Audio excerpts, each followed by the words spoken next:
سيد الأنبياء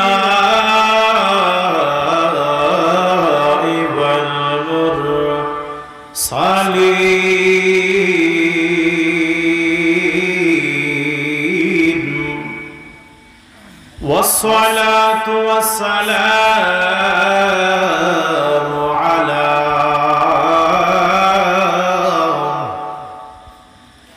من كان نبيا وآدم بين الماء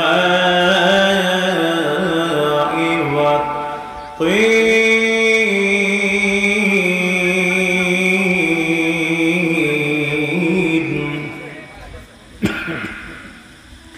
أما بعد فقد قال الله تعالى في كلامه المجيد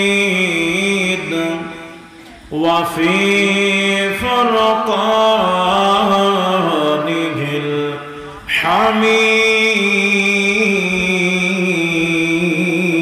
الحميد أعوذ بالله من الشيطان الرجيم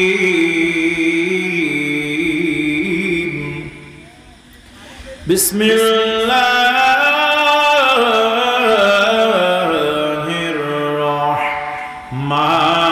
الرحمن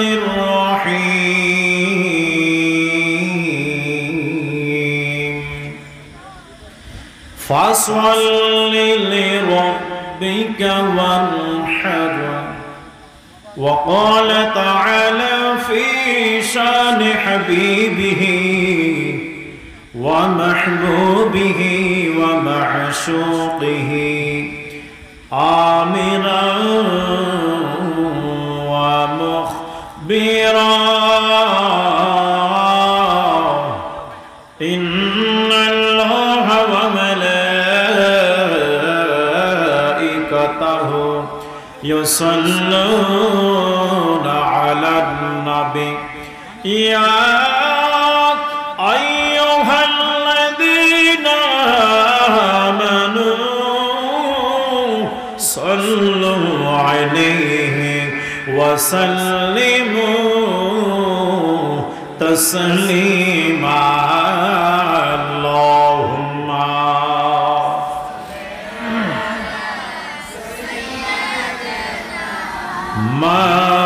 مولانا محمد وعلى آل سيدنا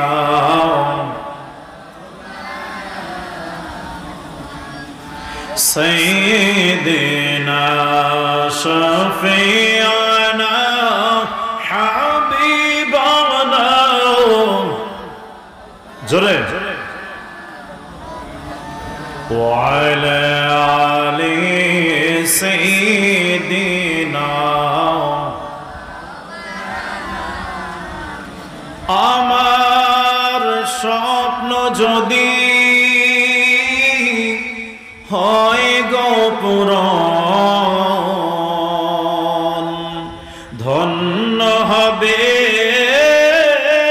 মোর জীবন মরণ আমার স্বপ্ন যদি হয় গো পূরণ ধন্য হবে মোর জীবন মরণ আমি হব মদিনার সারা বেলার জারুদার রোজার কিনারে কেটে যাবে দিন আমার আমার স্বপ্ন যদি হয় গো পূরণ ধন্য হবে মোর জীবন মরণ আমি হব মদিনার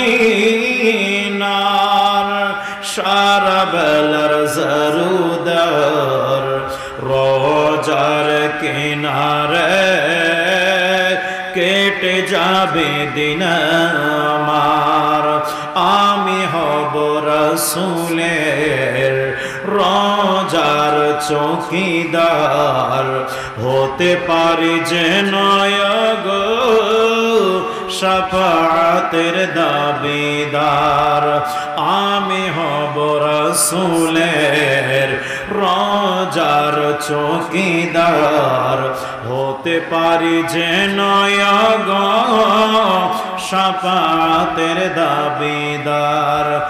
আমার স্বপ্ন যদি হয় গো পূরণ, ধন্য হবে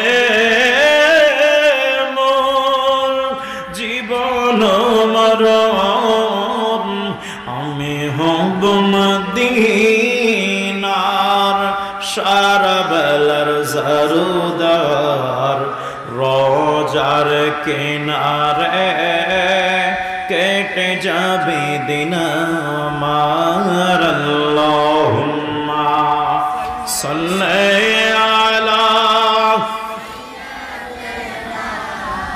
মাওলানা মুহাম্মদ ওয়া আলা আলি সাইয়্যিদিনা লা ইলাহা জোরে লা ইলাহা লা ইলাহা লা ইলাহা জোরে লা ইলাহা লা ইলাহা ইল্লাল্লাহ লা ইলাহা মাশাআল্লাহ লা ইলাহা জোরে লা ইলাহা লা ইলাহা ইল্লাল্লাহ মুহাম্মাদুর রাসূলুল্লাহ সাল্লাল্লাহু তাআলা আলাইহি ওয়াসাল্লাম। হযরত শাহ সুফি হাফেজ বজলুর রহমান রহমাতুল্লাহি আলাইহি হাফিজিয়া মাদ্রাসায় হাফেজ ছাত্রদের দস্তরবন্দি উপলক্ষে এক আজিমুশান ওয়াজ মাহফিলের যাদের সামর্থ্য রয়েছে, তৌফিক রয়েছে কুরবানি দেওয়া, যদি না দেয় ওই ব্যক্তি যেন ঈদগাহের ময়দানে না যায়। রমজান মাসের ঈদুল ফিতর রোজা শেষ করে যে ঈদ আসে, ঈদুল ফিতরের দিনে আমরা সকলেই ময়দানে আসি, কিন্তু ওই ময়দানে এক শ্রেণীর ব্যক্তিকে আসা নিষেধ আছে, যারা রোজা রাখে না। কথা বুঝে আসছে? যারা রোজা রাখে না তারা যেন ময়দানে না আসে, আর যারা কুরবানি দেওয়ার সামর্থ্য থাকা অবস্থায় দেয় নাই সেজন্য ময়দানে না আসে। কথা কি বুঝতে পেরেছেন? গভীর মনোযোগ, রাজবাক ভাইরা আমার, ও মুরব্বী বাবাজিরা গো, গভীর মনোযোগের কান লাগান। আল্লাহ তাআলা মহান রব্বুল আলামিন পবিত্র কালামুল্লাহ শরীফের মধ্যে ঘোষণা করে দিয়েছেন, ফাসাল্লি লিরাব্বিকা ওয়ানহার। ও হাবিব, ও আমার মায়া নবী গো, আপনি আপনার রবের জন্য সালাত কায়েম করুন, নামাজ পড়ুন এবং কুরবানি করুন। রাজবাক ভাইরা, আমরা সকলে নামাজ পড়ি, আমরা অনেকে কুরবানি দেই। যাদের কুরবানি দেওয়ার তৌফিক রয়েছে নামাজের দিক থেকে যাবেন, কুরবানির দিক থেকে যাবেন। এগুলো আমাদের আমল নয়, এগুলো কোনো না কোনো নবীর আমলকে আমার আল্লাহ তাআলা আমাদের জন্য ইবাদত হিসাবে সাব্যস্ত করে দিয়েছে। নামাজ এক একজন নবীর কর্ম, কথা কন না কেন? নবীর কর্ম আমাদের ধর্ম। কুরবানি হযরত ইব্রাহিম আলাইহিস সালাতু ওয়াস সালামের কর্ম, আমাদের হয়ে গেছে ধর্ম। কথা কন ঠিক কি ঠিক না? জোরে বলেন ঠিক কি ঠিক না? এই জন্য যুবক ভাইরা রে, ও আমার মুরব্বী বাবাজিরা গো, গভীর মনোযোগের কান লাগান। এখান থেকে আল্লাহ তাআলা মহান রব্বুল আলামিন এই যে রোজা, মনে করেন কুরবানি আসলো ইব্রাহিম নবীর পক্ষ থেকে, নামাজ আসলো বিভিন্ন নবীগণের আমলকে কেন্দ্র করে, রোজা আসলো আমার মায়ের নবীজি গারে সুরের মধ্যে অনাহারে থেকে আল্লাহ পাকের ইবাদত করেছেন, ওকরাকে কেন্দ্র করে আমাদের জন্য এক মাসের রোজা বানানো হলো। যুবক ভাইরা রে, ও মুরব্বী বাবাজিরা গো, তাহলে এখান থেকে পরিষ্কার ভাষায় বোঝা যায় নবীগণের কর্মের সঙ্গে আল্লাহ তাআলা আমাদেরকে যুক্ত করতে চান, যুক্ত করতে চান। আল্লাহকে বলি আল্লাহ, ও রব্বুল আলামিন, কি কারণে তুমি নবীগণের কর্মের সাথে যুক্ত করতে চাও? কেন তুমি যুক্ত করতে চাও? আল্লাহ ডাক দিয়া বলে, বান্দারে, ও আমার বান্দারা, তোমরা আমি আল্লাহ পাকের ইবাদত করবা। আমি আল্লাহ পাকের ইবাদত করবা কেমনে করবা? আমি আল্লাহ লা শারীকা লা, আল্লাহর তো কোনো শরীক নাই। আসেনি? মাইক কিন্তু চমৎকার হয়েছে গতবার থেকে, একদম গুড, মাশাআল্লাহ। আল্লাহ পাক ব্যবসার মধ্যে বরকত দান করুক। জোরে বলেন আমিন, আরো জোরে আমিন। গভীর মনোযোগ। যুবক ভাইরা আমার, আল্লাহ তাআলা মহান রব্বুল আলামিন, ওনার কোন শরীক আসেনি? কথা কয় না কে? হাত পা আছে? হাত পা নাই, ওনার কোন শরীক নাই, ওনার কোন আকার আকৃতি নাই। যার আছে আকার আকৃতি সে আল্লাহ হতে পারে না, আর যে আল্লাহ তেনার আকার আকৃতি হতে পারে না। কেন কেন আল্লাহ বলেন, কুল হুয়াল্লাহু আহাদুলিল্লাহু সামাদ লাম ইয়ালিদ ওয়া লাম ইউলাদ ওয়া লাম ইয়াকুল লাহু কুফুওয়ান আহাদ। জোরে বলেন না আল্লাহু আকবার। যুবক ভাইরা আমার, আল্লাহ পাক মহান রব্বুল আলামিন একক, অতুলনীয়। আল্লাহ কারো মুখাপেক্ষী নন। আল্লাহ কাউকে জন্ম দেয় নাই, আল্লাহকে কেউ জন্ম দেয় নাই। আল্লাহর বাবা নাই, আল্লাহর মা নাই। আল্লাহ কারো বাবাও নয়, কারো মা না। আল্লাহ পাকের কোনো সন্তান নাই, আল্লাহ কারো সন্তান না, পুত্র না। যুবক বন্ধুরে, ও মুরব্বী বাবাজিরা গো, এই কথাটা কেন বললাম? এই জন্য বললাম, আল্লাহ তাআলা মহান রব্বুল আলামিন নবীগণের কর্ম আমাদের ধর্ম করলেন এবং নবীগণের কর্মকে আমাদের জন্য ইবাদত বানাইলেন। কেন বানাইলেন? নবীর কর্মের মাধ্যমে আল্লাহকে পাওয়া যাবে। আল্লাহ পাক নামাজ পড়ে দেখাইতে পারেন না, আল্লাহ রোজা রেখে দেখাইতে পারেন না, আল্লাহ কুরবানি করে দেখাইতে পারেন না, আল্লাহ হজ করে দেখাইতে পারেন না। আল্লাহ হজের হুকুম দিয়েছেন, নামাজের হুকুম দিয়েছেন, যাকাতের হুকুম দিয়েছেন, রোজার হুকুম দিয়েছেন, নামাজের হুকুম দিয়েছেন, কুরবানির হুকুম দিয়েছেন, কিন্তু আল্লাহ কুরবানি করে না। করেনি? করে।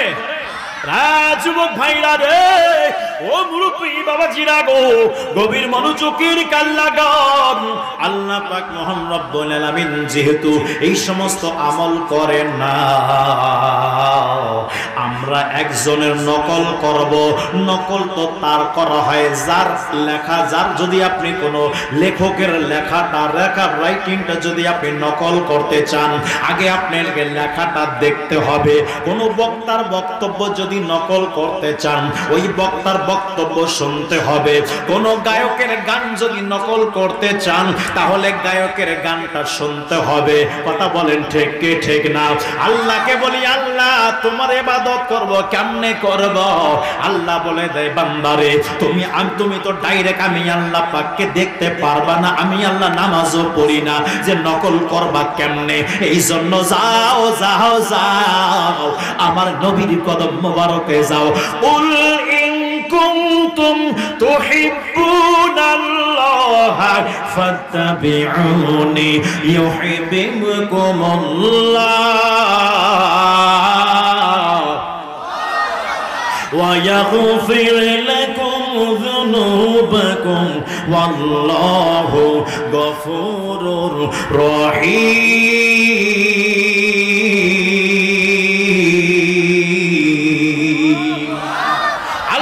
পাক বলে বান্দারা রে, আমি আল্লাহকে যদি পেতেই চাও, আমি আল্লাহকে যদি খুশি করতে চাও, আমি আল্লাহকে যদি সন্তুষ্ট করতে চাও, ফাত্তাবিউনি, আমার নবীর অনুসরণ করো, ইউহিব্বুকুমুল্লাহ, তখন আমি আল্লাহ অটোমেটিক তোমারে ভালোবাসবো। তাহলে বোঝা গেল রে বন্ধুরে, আল্লাহর সন্তুষ্টি নবীর কাছে। কতক্ষণ না কে? আল্লাহর সন্তুষ্টি কার কাছে? জোরে বলেন কার কাছে? নবীকে মাইনাস করলে চলবনি? হ্যাঁ জোরে বলেন চলবে না?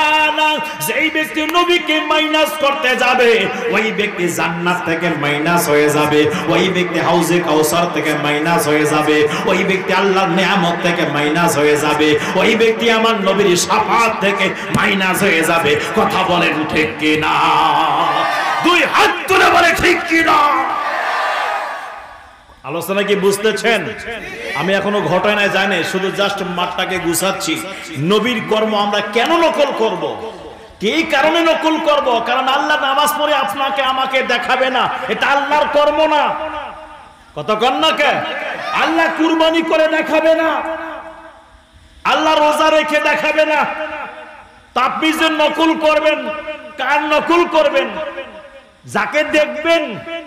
না দেখে নকল করা যায় না, না শুনে নকল করা যায় না। নকল তিন ধরনের হয়। চোখ দিয়ে না দেখলেও কান দিয়ে শুনতে হবে কেমনি উনি গাইলো। আমি শুনে শুনে নকল করলাম, আমি বলে বলে নকল করলাম, আমি দেখে দেখে নকল করলাম। তো কানও দেখলাম, শুনলাম না, চোখেও দেখলাম না, মুখ দ্বারা কোনো অনুভব করার কোনো ক্ষমতা নাই। সেই আল্লাহর আমি কেমনে নকল করব?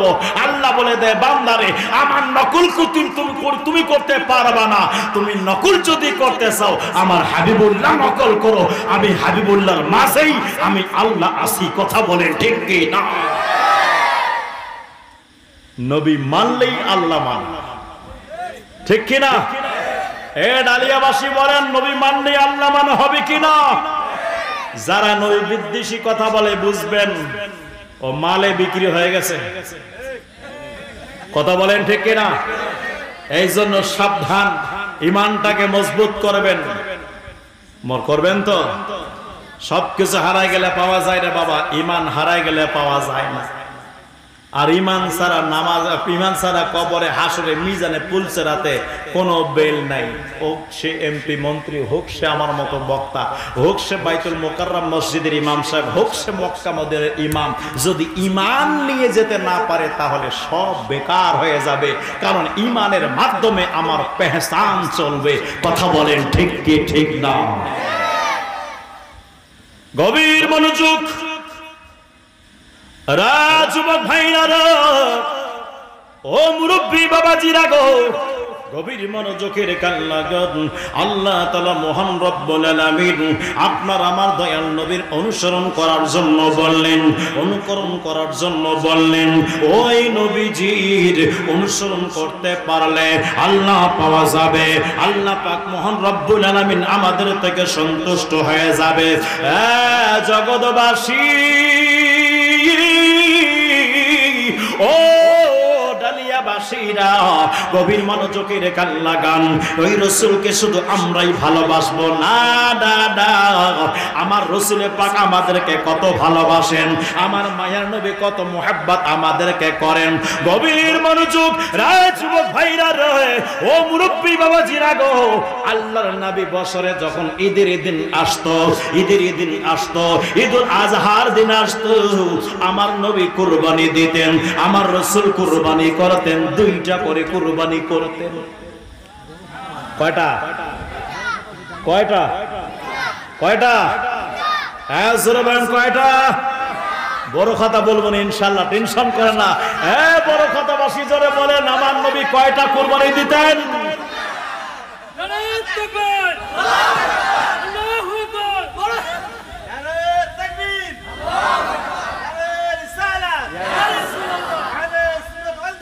জিন্দাবাদ, জিন্দাবাদ। বড় খাতাবাসী, আপনারা কি কষ্ট পাচ্ছেন? নেই একটু জোরে বলা যাবে কি ইয়া রাসূলুল্লাহ? পিছনের বাইরে এদিক সেটা আওয়াজ হয়, এদিকে সব কি মানে দেখি নিচে যারা বসে আছে আছে কিনা একটু জোরে বলে না ইয়া রাসূলুল্লাহ। দেখাই দিছে গভীর মনোযোগ। আমার নবীজি 2টা করে কুরবানি দিতেন। কয়টা করে? 2টা করে ছাগল খাসি কুরবানি দিতেন। মায়ার নবীর কদম মোবারকে সাহাবীগণ জিজ্ঞাসা ইয়া রাসূলুল্লাহ, নবী গো, ও মায়ের নবীজি 2টা করে কুরবানি কেন দেন গো নবী? আমার নবী ডাক দিয়া বলে, সাহাবী রে, ও আমার সাহাবী, শুনো শুনো, আমি কি কারণে 2টা কুরবানি দেই তাহলে শুনে নাও, শুনে নাও। একটা কুরবানি হলো আমি নবী এবং আমার পরিবারের পক্ষ থেকে, আর একটা কুরবানি কার জন্য জানো নি রে? কার জন্য জানতে চাও? তাহলে শুনে নাও, আর একটা কুরবানি আমার কিয়ামত পর্যন্ত যত গরিব উম্মতরা আছে আমার গরিব উম্মতের পক্ষ থেকে আমি নবী একটা কুরবানি দিয়ে থাকি। বন্ধুরে, ও যুবক ভাইরা রে, গভীর মনোযোগের কান লাগান। তাহলে এখান থেকে স্পষ্ট বোঝা গেল আল্লাহর নবী, আমার মায়ার নবী কেমনে আপনাকে আমাকে ভালোবাসলো রে বন্ধু। ও আমার গরিব বাবারা, ও আমার গরিব যুবক ভাইরা, টেনশন করার কোনো প্রয়োজন নাই। অন্যবার আপনার যারা মালদার আছে তারা কুরবানি দেয়, তার কুরবানি দেখে তোমার মনে কষ্ট হয়। হে আল্লাহ, আজ যদি আমার তৌফিক হতো তাহলে আমিও কুরবানি দিয়ে দিতাম, আমি আজকে কুরবানি দিয়ে দিতাম। ও বন্ধুরি, টেনশন করো না, আমার আল্লাহ পাক মহান রব্বুল আলামিন ওই নবীর উম্মত আমাদেরকে বানিয়েছে। সেই নবী যখন দুনিয়াতে আগমন করেছেন, আগমন করার সাথে সাথে রব্বি হাবিল উম্মতি বলে কাঁদতেছিলেন। আমার নবীজি গায়ের সুরের মধ্যে উম্মতি উম্মতি বলে কাঁদে। এ যুবক ভাইরা, জাবালে নূরের মধ্যে উম্মতি উম্মতি বলে কাঁদে, মাঠে উম্মতি উম্মতি বলে কাঁদে, হুজুরে উম্মতি উম্মতি বলে কাঁদে, রাতে উম্মতি উম্মতি বলে কাঁদে, দিনে উম্মতি উম্মতি বলে কাঁদে। উম্মতের জন্য বছর বছর কুরবানি দিয়েছে। শুধু তাই নয়, তাই নয়, আমার নবী যখন ইন্তেকাল করে যান, ইন্তেকাল করার সাথে সাথে হযরতে আব্বাস রাদিয়াল্লাহু তাআলা, আব্দুল্লাহ ইবনে আব্বাস রাদিয়াল্লাহু তাআলা আনহু, তিনি বলতেছেন, আমি দেখতেছিলাম আমার নবীজির ঠোঁট মোবারকের কাছে কাপড় মোবারকটা লড়তেছে লড়তেছে। আমি চিন্তা করলাম কি ব্যাপার, কি ব্যাপারে, কেন কাপড় নড়ে? এইবার কাপড় নড়ার কারণে আমি আব্দুল্লাহ ইবনে আব্বাস আমার কানটা নবীজির মুখ মোবারক কাছে দিলাম, দেওয়ার সাথে সাথে শুনতে পাইতেছি আমার নবী বলতেছে, উম্মতি উম্মতি রব্বি হাবিলি উম্মতি। ওই নবী ওই সময় উম্মতের জন্য কাঁদতেছিলেন। ওই নবী এখনো রওজা মোবারকে উম্মতি উম্মতি বলে কাঁদতেছেন। কথা বলেন ঠিক কি না? ওরে নবীর প্রেমিকেরা, ওরে দিশাহারা, মরণের ভয় করে না, প্রেম তো মরে না। কথা বলেন ঠিক কিনা? এই জন্য বন্ধুরে, ও আমার যুবক ভাইরা রে, আমার গভীর মনোযোগের কান লাগান। তাহলে আমার 9 বছরে 2টা করে কুরবানি দিতেন। যুবক, আজ যারা নবীর রাস্তা থেকে আপনাকে আমাকে ভাটকানোর চেষ্টা করে, আউলিয়া কিরামের দরবার থেকে যারা বঞ্চিত করার চেষ্টা করে, রে যুবক বন্ধু, একদম সাবধান থাকবেন, সাবধান থাকবেন। ওই আল্লাহর ওলি যদি না হতো, আজ আমার মাথায় পাগড়ি হতো না। আল্লাহর ওলি যদি না হতো রে, এই বড় খাতার মধ্যে এত সুন্দর একটা মাদ্রাসা হতো না। আল্লাহর ওলি হাফেজ সাহেব হুজুরের জন্য আজকে একটা মাদ্রাসা হয়েছে। অত্র এলাকার মধ্যে একটা মনে করেন বাতি লাগানো হয়েছে, যে এই বাতির আলো দ্বারা অত্র এলাকার সন্তানরা কোরআনের আলো পাচ্ছে। কথা বলেন ঠিক কিনা? এই জন্য বন্ধুরে, ও যুবক ভাইরা রে, গভীর মনোযোগের কান লাগান। এই জন্য কথাগুলো বলতে হবে। রে যুবক ভাইরা আমার, আল্লাহ পাক মহান রব্বুল আলামিন আপনার আমার প্রিয় যিনি, অর্থাৎ মনটাকে আল্লাহ তাআলা আগে দেখেন। আমরা যারা কুরবানি দিয়েছি, আল্লাহকে গোশত কয় কেজি নিয়েছে বলেন? কয় কেজি গোশত নিয়েছে?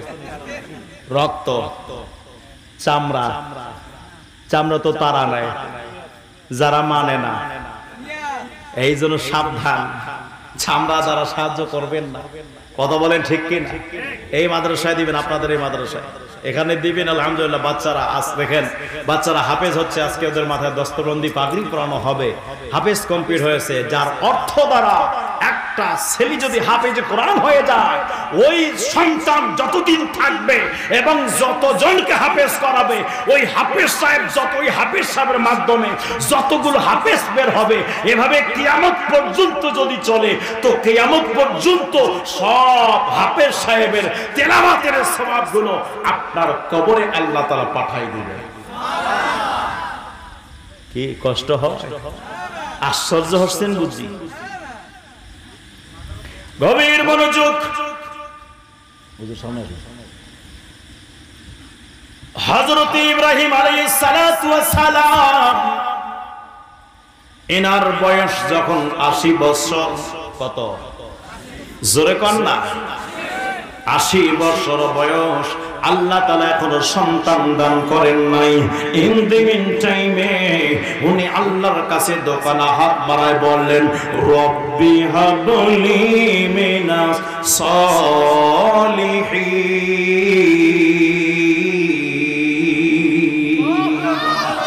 আল্লাহ ও রব্বুল আলামিন, আমাকে একজন সলিম সন্তান, বুদ্ধিজীবী সন্তান দান করো। আল্লাহ তাআলা সাথে সাথে ফাবাশশারনাহু বিগুলামিন হালিম।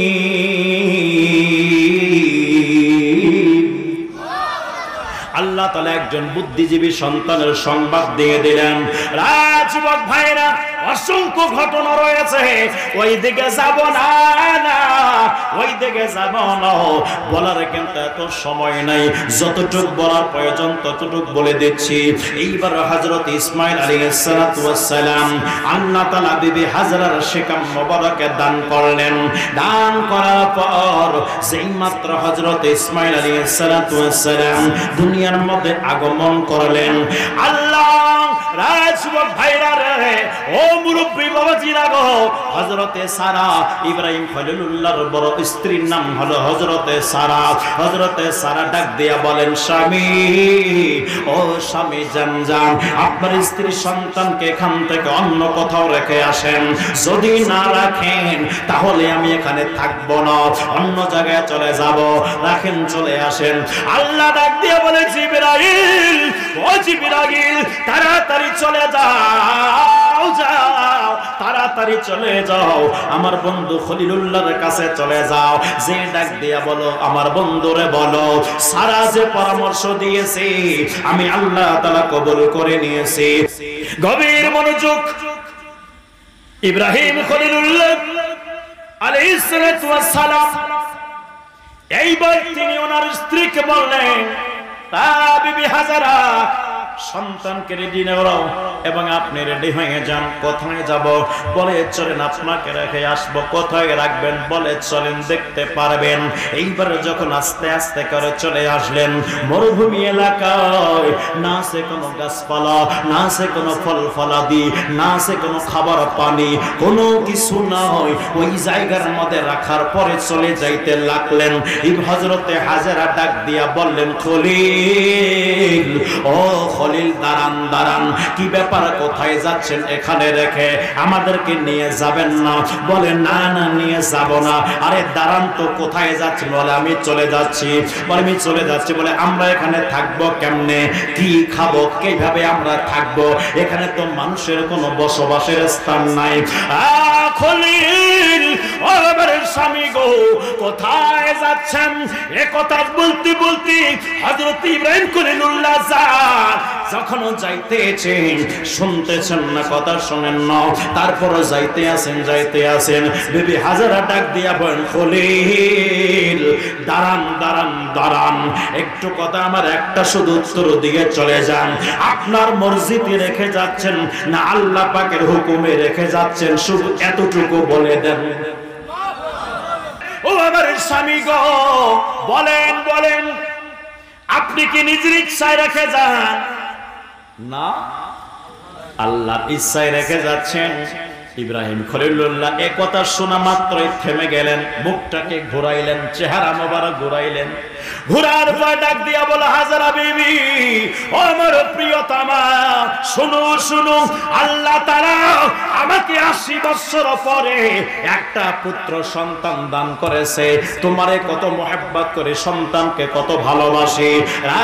আমার বিবি, আমি কি আমার মসজিদে এখানে ছেড়ে যেতে পারি? না, আল্লাহর হুকুমে ছেড়ে যাইতেছি তোমাকে এখানে।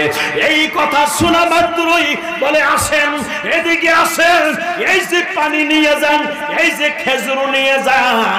বলে, কেন? সামান্য কিছু খেজুর আর পানি দিয়ে রেখে গেছে। এবার হযরতে হাজরা বিবি ডাক দিয়া বলেন, স্বামী গো, ও আমার স্বামী, শোনেন, যান নিয়ে যান, আমার খেজুরও লাগবে না, পানিও লাগবে না। কেন? কেমনে কি এখানে কি তুমি কিভাবে থাকবা বলো? বলে, কোনো টেনশন নাই, আমার কোনো টেনশন নাই।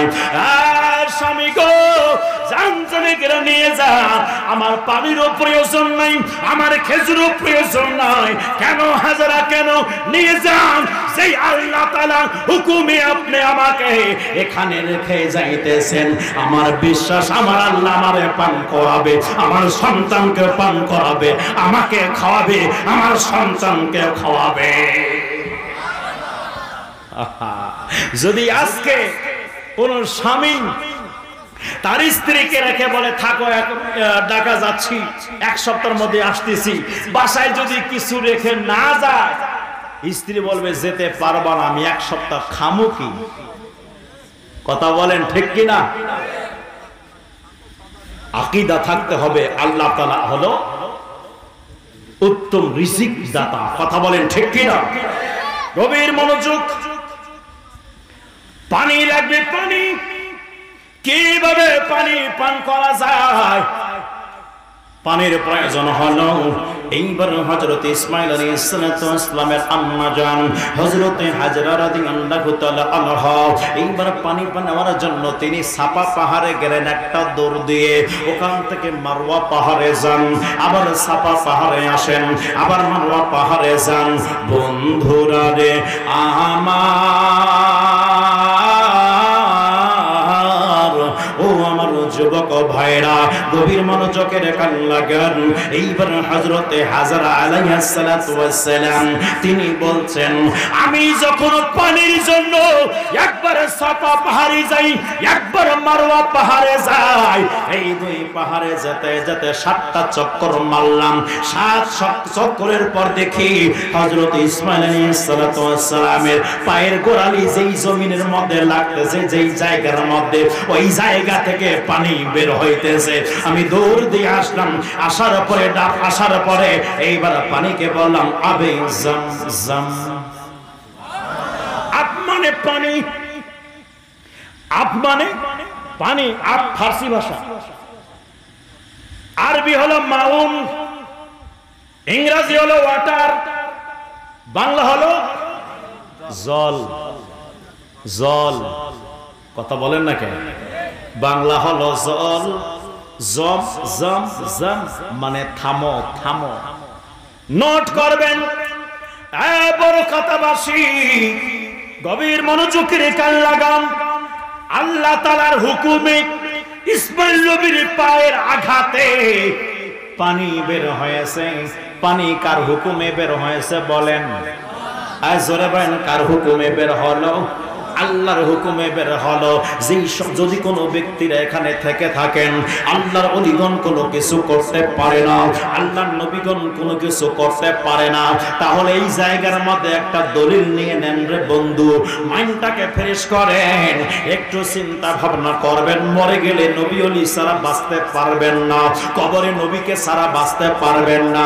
তাই বলবো দুনিয়াবাসী আমার থেকে নারাজ হয়ে যাও, এতে কোনো সমস্যা নাই, আমার নবীকে আমি নারাজ করতে পারবো না। কথা বলেন ঠিক কিনা? পানি বের হলো আল্লাহর হুকুমে, থামতে কে বললেন?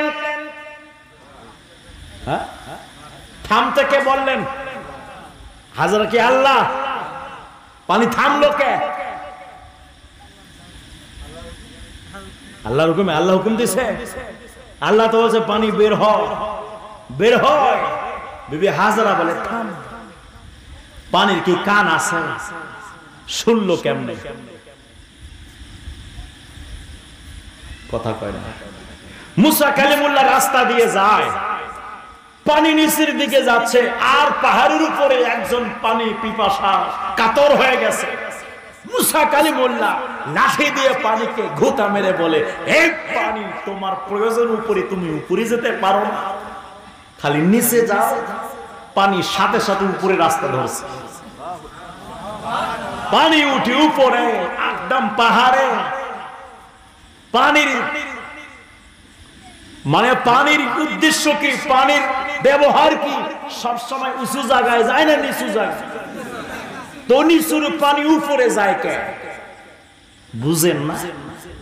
এটাই হলে মোজেজা, এটা হলো মোজেজা। আর নবী ছাড়া ওলিদের পক্ষ থেকে যদি এইরকম অসাধারণ ঘটনা ঘটে যায় তো বুঝবেন কারামত।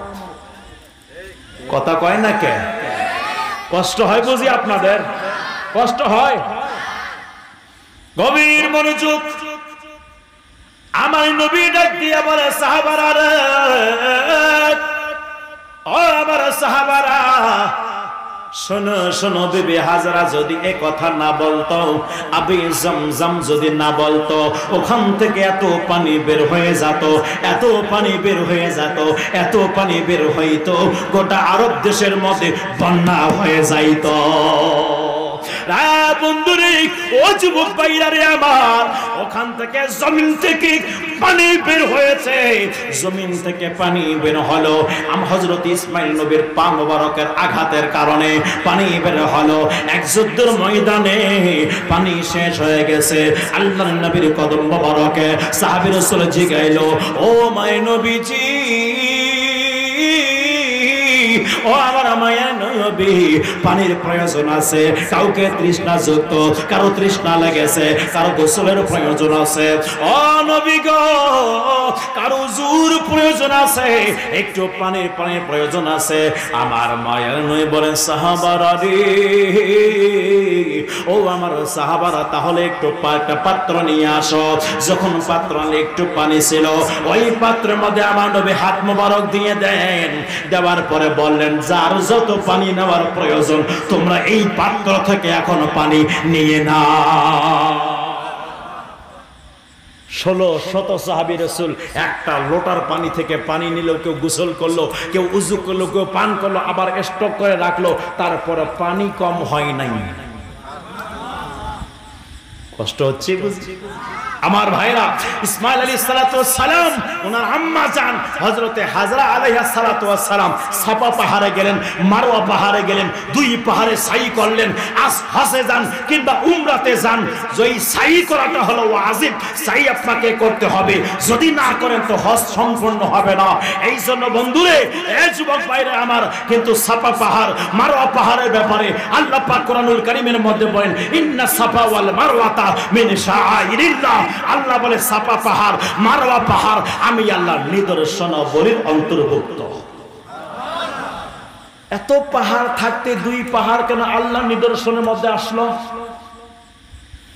বুঝেন ভালো করে। এত পাহাড় থাকতে এই দুই পাহাড় কেন আসলো? অন্য পাহাড় কি অপরাধ করেছে? তো বলবেন হুজুর এটা এমনি এমনি আসে নাই, বিবি হাজরার কদম লাগার কারণে আল্লাহ পাক এই পাহাড় দুটার সম্মান বুলন্দ করে দিয়েছে। তো বিবি হাজরা নবী না, কারণ মহিলাদের মধ্যে নবী হয় না, নবীর স্ত্রী এবং একজন নবীর মা। কথা কয় না কেন? একজন নবীর স্ত্রী আর একজন নবীর মা। তাহলে মায়ের কদম লাগা মাত্রই দুই পাহাড় যদি সম্মানিত হয়ে যায়, আপনার সম্মানিত হয়ে যায়। এই আমার বন্ধুরে, এ যুবক ভাইরা, জবানটা ছেড়ে দিয়ে বলবেন, আজ আমাদের মা, আমাদের বোন, আমাদের এলাকার নারীরা যারা আছে এদের কথা বাদ দেন। আমাদের দেশ, আপনার দেশ রত্ন, আপনার প্রধানমন্ত্রী কি নারী না পুরুষ? নারী না পুরুষ? তিনি যদি আপনার দুই পাহাড়ে চলে যায়, দুই পাহাড়ে যদি এরকম করে সাই করে হাঁটাহাঁটি করে, আল্লাহর নিদর্শনের মধ্যে আসবেনি? কত কয় না আসবে? তাহলে বিবি হাজারার মতো কি আমাদের প্রধানমন্ত্রী? বিবি হাজারার মতো কি আমার মা? বিবি হাজারার মতো কি আমার স্ত্রী? বিবি হাজারার মতো কি আমার বোন? বিবি হাজারার মতো কি আজকে আমাদের দেশের নারীরা? তাহলে যদি আমাদের বিবিরা, আমাদের মারা, আমাদের বোন, আমার সারা পৃথিবীর মধ্যে যত মহিলারা আছে এই মতো না হয়, তাহলে পৃথিবীর মধ্যে যত মানুষরা আছে এই মানুষরা আমার নবীর মতো কেমনে হয়? দুই হাত তুলে বলেন ঠিক কি না? কথা বুঝেন নাই? যারা নবীকে বলে আমার মতো, তো বিবি হাজারার মতো অন্য কোন মহিলা না। বুঝে নাই? বুঝেন না কা? আয় ভাই, বসো বসো, অনেক গভীর আলোচনা, ভালো করে বুঝবেন। রাজযুবক ভাইরা আমার, সাপা পাহাড়, মারুয়া পাহাড়, এই দুই পাহাড়ের বৈশিষ্ট্য আল্লাহ তাআলা বর্ণনা করেছেন, আল্লাহ তাআলা প্রচার করেছেন। রাজযুবক ভাইরা আমার, এই দুই পাহাড় মক্কা বিজয়ের পূর্বে দুই পাহাড়ের মধ্যে কাফেররা, ইহুদিরা দুইটা মূর্তি রেখে দিয়েছিল। সাহাবী রাসূল আমার নবীর কদম মোবারকে এসে ডাক দিয়া বললেন, হুজুর এই দুটি পাহাড়ে আমরা যাই, সাফা পাহাড়ে যাই, মারওয়া পাহাড়ে যাই, কিন্তু নবী গো, ও মায়ের নবীজি, এই দুটি পাহাড়ের মধ্যে দুটা মূর্তি আছে গো নবী, আমাদের কি পাপ হবে না? আমাদের কি গুনাহ হবে না?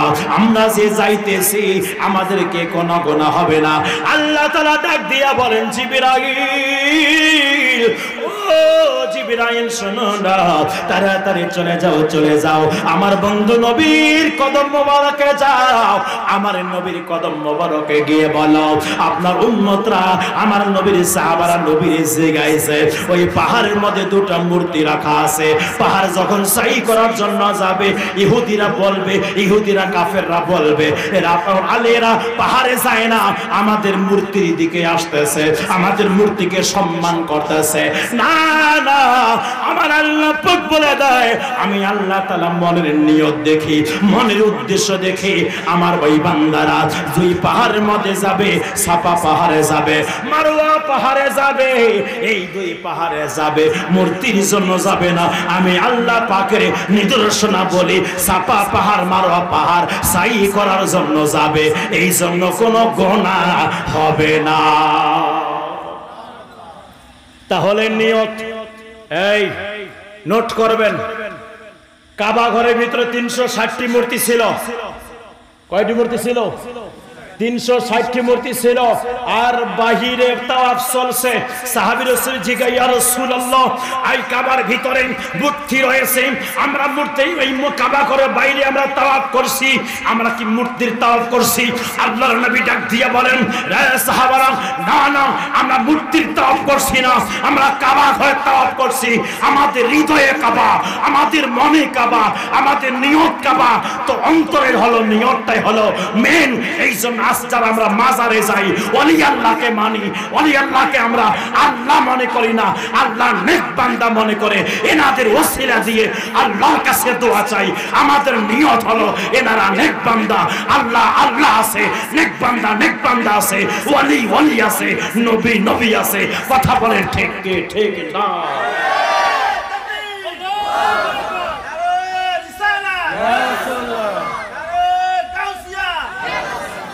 কষ্ট হয় বুঝি আপনাদের? হ্যাঁ কষ্ট।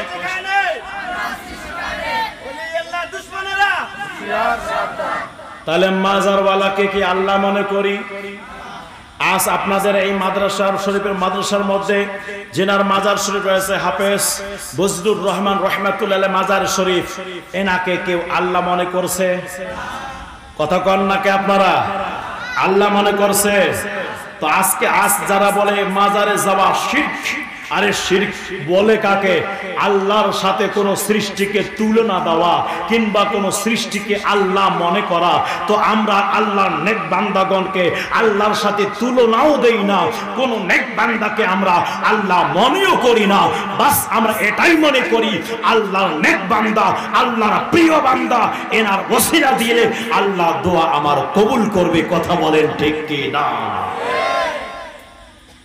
জেনার মাজার ইনার তো অসংখ্য কারামত আছে না?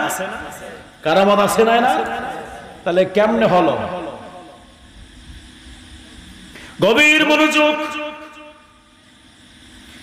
রাজযুবক ভাইরা আমার, ও মুরব্বী বাবাজিরা গো, গভীর মনোযোগের কান লাগান। আল্লাহ পাক মহান রব্বুল আলামিন তাহলে এখান থেকে বোঝাই দিয়ে দিলেন, ইন্না সাফা ওয়াল মারওয়াতা মিন শাআইরিল্লাহ। সাফা পাহাড় এবং মারওয়া পাহাড়, দুই পাহাড় নিদর্শনগুলোর মধ্যে অন্তর্ভুক্ত। বন্ধুরে, ও মুরব্বী বাবাজিরা গো, গভীর মনোযোগের কান লাগান। যেই মাত্র হযরত ইসমাঈল আলাইহিস সালাতু ওয়াস সালাম সন্তান বাবার সাথে কাজকর্ম করার মতো উপযুক্ত হলো, ইন দি মিন টাইমে আল্লাহ তাআলা মহান রব্বুল আলামিন হযরত ইসমাঈল হযরত ইব্রাহিম খলিলুল্লাহ আলাইহিস সালাতু ওয়াস সালামকে স্বপ্নে দেখাইলেন, ইব্রাহিম আপনি আপনার প্রিয় জিনিসকে কুরবানি করুন। অসংখ্য ঘটনা হয়েছে। এ বন্ধুরে, ও আমার মুরব্বী বাবারা, গভীর মনোযোগের কান লাগান। তাহলে 3 দিন থেকে কোন স্বপ্ন দেখা হলো, উনি পরের দিনে 200 করে উট কুরবানি দিয়ে দেয়। তাহলে পরং স্বপ্ন দেখা বন্ধ হয় না, বন্ধ না হয় চতুর্থ দিনে আল্লাহ তাআলা যেন বলছে, ইব্রাহিম, ও ইব্রাহিম শোনেন শোনেন, আপনার প্রিয় সন্তানকে আপনি কুরবানি করুন, আপনার সন্তানকে আপনি কুরবানি করুন। ইসমাঈল আলাইহিস সালাতু ওয়াস সালাম এনার কুরবানি করার অর্ডার চলে আসলো। অনেক লম্বা ঘটনা, যদি চাইতাম তো এখান থেকে প্রায় 5 ঘন্টা ওয়াজ করা যাইত, কিন্তু ওদিকে যাচ্ছি না। এখন আসেন, কুরবানি করার জন্য হুকুম হলো। পরের দিন সকাল সকাল উনি মক্কা নগরীতে চলে আসলেন। আসার পরে বিবি হাজরাকে ডাক দিয়ে বলে, বিবি হাজরা, ও আমার স্ত্রী, তাড়াতাড়ি আমার সন্তানটাকে সাজিয়ে দাও, গুজিয়ে দাও, সুন্দর করে একটু সাজিয়ে দাও। কেন স্বামী গো, কই নিয়ে যাবেন? বলে একটু বেড়ানোর জন্য যাব। এই কথা বলার পর যখন নিয়ে গেলেন, একদিকে শয়তান চলে আসলো। শয়তান এসে জিগে, হাজরা তুমি কি জানো তোমার সন্তানকে কোথায় নিয়ে গেছে? বলে, আমি তো জানি আমার সন্তানকে আমার স্বামী তার বাবা বেড়ানোর জন্য নিয়ে গেছে। বলে, না না, ভুল কথা। কেন, কি হয়েছে বলো? বলে, তোমার স্বামী তোমার সন্তানকে তোমার স্বামী জব করার জন্য নিয়ে গেছে। বলে, এই তোমার কি মাথা খারাপ? কোন বাবা কি পারে তার সন্তানকে জব করতে? বলে, হ্যাঁ হ্যাঁ পারে, এটা আল্লাহর হুকুমে করতেছে উনি। তখন হাজরা বিবি বলছে, তাহলে তুমি শয়তান, আল্লাহর হুকুমে তুমি উস্কানি দেওয়ার জন্য আসছো। তাহলে আমার থেকেও অ্যানসার শুনে নাও, উত্তর শুনে নাও, এই বেরে শুনে নাও। আমার আল্লাহর হুকুমে যদি আল্লাহর হুকুম যদি হয়ে থাকে ইসমাইলকে কুরবানি করার, আমার থেকে শুনে নাও, আল্লাহর হুকুমে শুধু একটা ইসমাইল না, আল্লাহ যদি আমাকে 1000 ইসমাইল দিয়ে দেয়, আমি 1000 ইসমাইল কুরবানি করতে 1 মুহূর্ত দেরি করব না। 1 মুহূর্ত দেরি করব না, 1000 ইসমাইলকে আমি কুরবানি করে দিব আল্লাহর হুকুমে। যখন পারলো না, ঢেল মারলো, পারলো না, শয়তানকে তাড়াই দিল। এবার হযরতে ইসমাঈল ইসলামের কাছে এসে, ইসমাঈল কোথায় যাচ্ছেন? বলে বেড়ানোর জন্য। বলেন না আপনাকে জব করবে। এই তুমি কি পাগল হয়ে গেছো? বাবা কি সন্তানকে জব করতে পারে? বলে হ্যাঁ, আল্লাহর হুকুমে। বলে আল্লাহর হুকুম যদি হয়ে থাকে আমি ইসমাইলকে জব করার, তাহলে শুনে নেন, আল্লাহর হুকুমে আমি ইসমাইলের একটা প্রাণ নয়, হাজারটা প্রাণ আল্লাহর হুকুমে কুরবানি করতে, উৎসর্গ করতে আমি ইসমাইল প্রস্তুত। কেমনে আজ যদি আমাদের ছেলেদেরকে বলা হয়তো এ বাবা কালকে কুরবানি করব, সকালবেলা এসে দেখবেন ব্যাপার বাবা নাই, বাবার বেটও নাই, বাবা কই গেছে? বাবা জিন্দিগিতে তো আপনার সামনে আর আসবে না। ইসমাইল আলাইহিস সালামকে তার বাবা বলছে, বাবারে আমি দেখলাম তোমাকে স্বপ্নে জব করেছি। ইনি বলেন, বাবা টেনশন করিয়েন না, সাতাজিদুনি ইনশাআল্লাহু মিনাস সাবিরিন, নিশ্চয়ই আপনি আমাকে ধৈর্যশীল পাবেন, আপনি দ্রুত গতিতে ওটা বাস্তবায়ন করুন। গভীর মনোযোগ। ইসমাইল আলাইহিস সালাতু ওয়াস সালামকে মিনা বাজারে নিয়ে গেলেন, মিনা পাহাড়ে নিয়ে গেলেন। মিনা পাহাড়ে নিয়ে যাওয়ার পরে সন্তানকে শোয়াই দিলেন, দেওয়ার পরে জব করতেছেন। বিসমিল্লাহ আল্লাহু আকবার। জব হয় না, এইবার রাগ করে ছুরিটারে ফেলাই দিলেন। ছুরি কেন তুমি কাটো না রে? কেন তুমি কাটতেছ না বলো না? এইবার ছুরি উত্তর দেয়, ইব্রাহিম, ও ইব্রাহিম, আল্লাহ আপনার অর্ডার দিয়েছে প্রিয় সন্তানকে কুরবানি করতে। আপনি আল্লাহর হুকুমে সন্তানের মায়া মমতা, আল্লাহর হুকুম, আপনার আল্লাহর হুকুম থেকে আপনাকে বিতাড়িত করতে পারল না, আপনি বাস্তবায়ন করতেছেন। ও ইব্রাহিম, আল্লাহ যেই আল্লাহ আপনার হুকুম দিয়েছে ইব্রাহিম ইসমাইলকে কুরবানি করো, ওই আল্লাহ তাআলা আমারে বলেছে ইসমাইলের জন্য একটা পশম কাটা না যায়, ইসমাইলের জন্য একটা পশম কাটা না যায়। যেই মাত্র এভাবে বলছেন, রে যুবক ভাইরা আমার, এইবারে ছুরি আনার পরে এইবারে জোরে আল্লাহু আকবার বলে চালাই দেন। হঠাৎ করে আওয়াজ আসে, আল্লাহু আকবার, আল্লাহু আকবার, লা ইলাহা ইল্লাল্লাহ, আল্লাহু আকবার, আল্লাহু আকবার, ওয়া লিল্লাহিল হামদ। রে যুবক ও মুরব্বি বাবাজিরা গো, গভীর মনোযোগের কান লাগান। আল্লাহ তাআলা জিবরিল আমিনকে ডাক দিয়া বলেন, জিবরাইল, ও জিবরাইল তাড়াতাড়ি চলে যান, চলে যান, জান্নাতের ভিতরে যান, জান্নাত থেকে দুম্বা নিয়ে যান।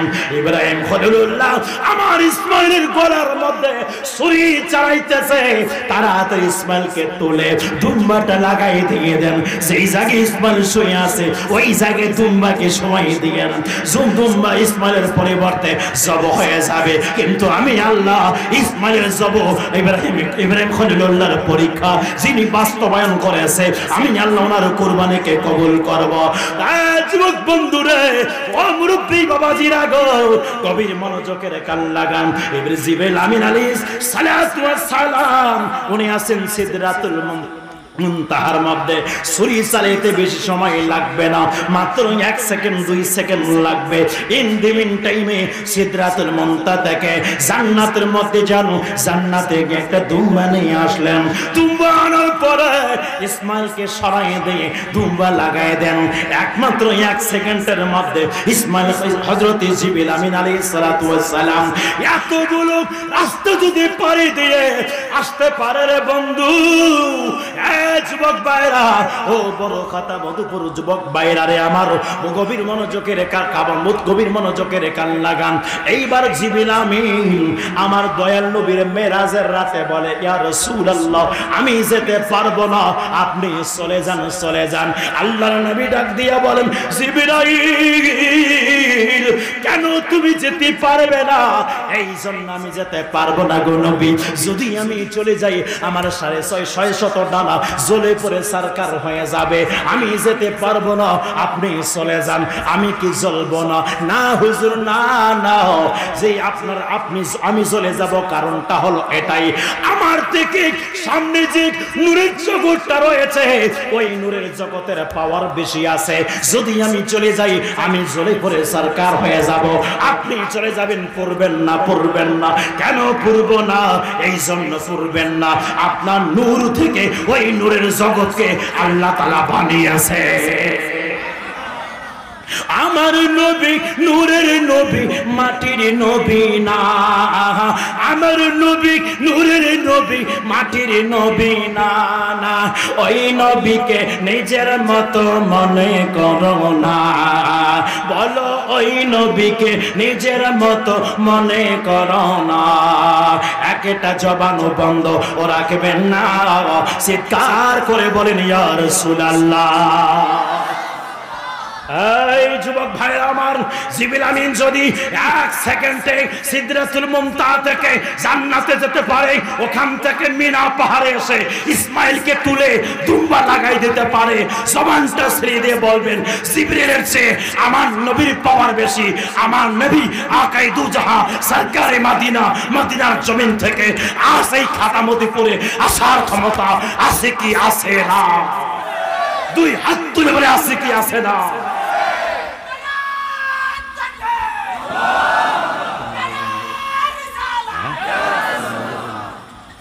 আচ্ছা আচ্ছা আচ্ছা, কষ্ট হচ্ছে বুঝি?